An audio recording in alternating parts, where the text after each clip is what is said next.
After You done? After the game with the with the shutout and everything, Yeah. were there big changes? Did you kind of gather as a group and say, we got to change things up? Well, I think number one, we got to quit turning the football over. That's the first thing, throughout the season. That's one thing that's hurt our team. When you're moving the ball, you're doing certain things as a turnover.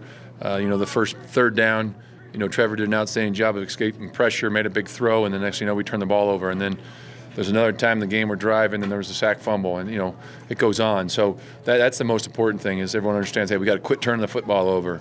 And secondly is eliminate penalties. There's some things we're driving the ball, at the end, and there's penalty here and there, and especially in the red area, which are critical at times. And there's certain mistakes through every game. Hey, we got to play better. So we got to put points on the board and be more efficient as an offense for 60 minutes. After that game, Trevor, he took a pretty physical beating. Yeah. Nose was swollen. He looked a little bit disheveled.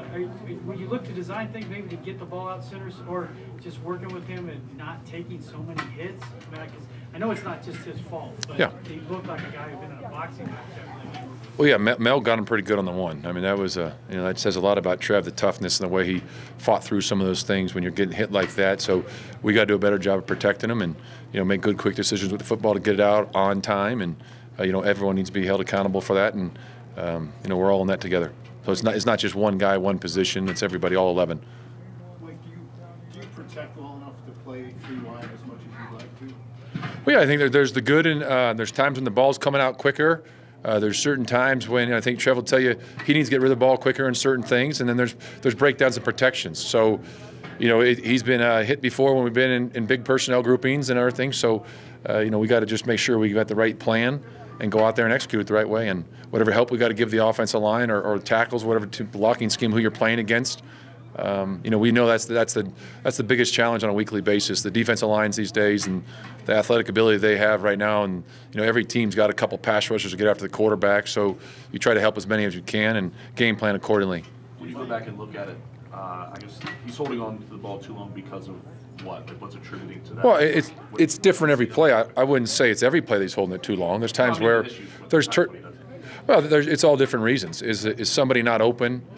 Did he miss a progression possibly? Did somebody miss a block?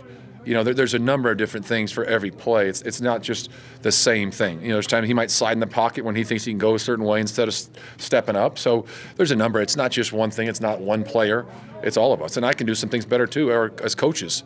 We're going to look at the film first every week or practice on what we're doing and how can we change too. It's not just the players. It's coaches too. I've got to do a better job. Mike, when you have a number of weeks like this that are frustrating offensively, how much do you reflect? How much do you rethink what you're doing, scheme-wise, play calling, etc.? Well, I think you look at everything, every call, every play, every week, and you look at things, and there's always those couple plays, win or lose. I should have called. I wish I would have called this, but that's not the game. You got to go out there and call what you believe is best in a certain situation. What's the best short yardage play? What's the best red area play? And that's why we work all week long, and you study, and the players study, and try to do certain things. And certain times it's a play that's covered. I'm not gonna lie about it. There's plenty of plays I've called in my lifetime that have been covered. So then there's other times where there might be a breakdown somewhere, and or there might be a missed progression. So there's a number of different things. But we look at our scheme every week and evaluate what we're doing. And then each week you go into it, you say, okay, how are we going to attack this team? So that's going to change. We're not a team that's going to say this is the only thing we're going to do. And I'm more than open to changing things whenever we need to. Even during the middle of games, you do that all the time. What is the confidence level with Trevor at this point? I mean, I know it's an offensive issue, but do you still see a confident player that's out here? Yes. Yeah, I think, and there's going to be the ups and downs in that position. It's, you're going to have certain days where you may not perform, but I think, as you guys have already mentioned, what he talked to you guys about, he works extremely hard at what he does, and he prepares. Billy's done a great job with him, and you move on to the next game. That's what you have to do. It's the next play. To see some of the things that happened in that game, he just kept fighting through the game, and it wasn't our best game as an offense, obviously. Mike, I apologize if you've answered this before, but do you script the first 15, and what is your philosophy behind the decision to do that or to not do that?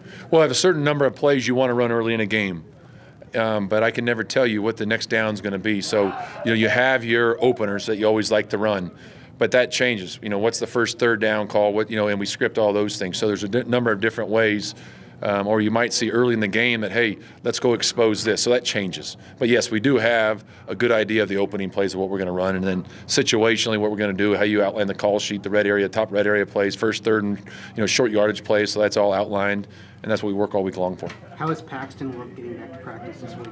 Done a nice job. He's been excited. He's been trying to get out as soon as he can. He's excited to get back out here with his teammates and do everything. So I'm happy with where he's at right now. Mike, how difficult has the third down situation been for you? You've been 3rd and 6 or longer a lot. Yeah, that's one thing. I think that's why our numbers are down. It's tough as it is. It's tough enough to convert. Early in the year, we had a lot more shorter situations and starting out at 50 plus, things like that in games, and now the last couple of weeks have been poor. And I think a lot of it throughout the year, it's when you get put in 3rd and long, it's tough. And every team's that way. The percentages go way down. Each yard, the odds go down. So we just got to do a better job on 1st and 2nd down, whether that's running the ball or efficiently, hitting a check down or whatever that is. But it's all about staying ahead and down in distance.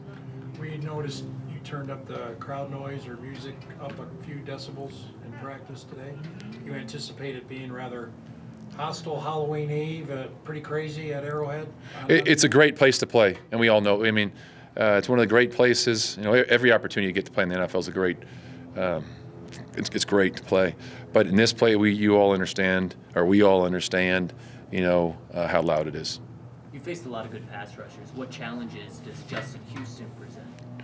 Well, having played him a number of times, whether when I was here or in San Diego, every time you play those guys, they've got a couple guys on the edge. It's not just him. They've got a talented defense. I think Coach Sutton does a phenomenal job with his system and the schemes. It's always a tough battle against this team, but he's one of the best in the business, and it's been that way for a number of years. So it's a great challenge for us. They've kind of admitted, Andy has admitted that nobody can kind of step in for Eric Berry. It's kind of impossible to play at that level. What have you seen them do when you look at the film since he's been gone from now most of this year that's different about them on that side? Well, I think Coach has his scheme in place, and I think that's one thing I give him all the credit in the world for. And they do what they do, and they're very good at it. But a player like that, you can't replace. He's one of the best to ever play the game at that position, and it's every player is different, so you have to adjust. And it's an opportunity for somebody to step up, and I think the players, their defense, the guys who have played for him, have stepped up and done a nice job. Jamal probably wants 25 carries and 10 catches this week. Be great. We'll love it. Love for him to go in there and have a great game, and I know he's excited about it, and I'm very pleased, and he's done a great job for us. Like, if people played you differently without him? Well, there is, he's a weapon. We all know, when you have those two guys out there, they're two of the best in the league. So, but I think the other guys have stepped up and done a nice job for what we've asked them to do. So, obviously, when he's not on the other side, they can lean the other way from time to time in certain things, and if they're going to try to take somebody away. But we like the guys that we have if he can't play. Okay, thank you, Coach. All right, thank you.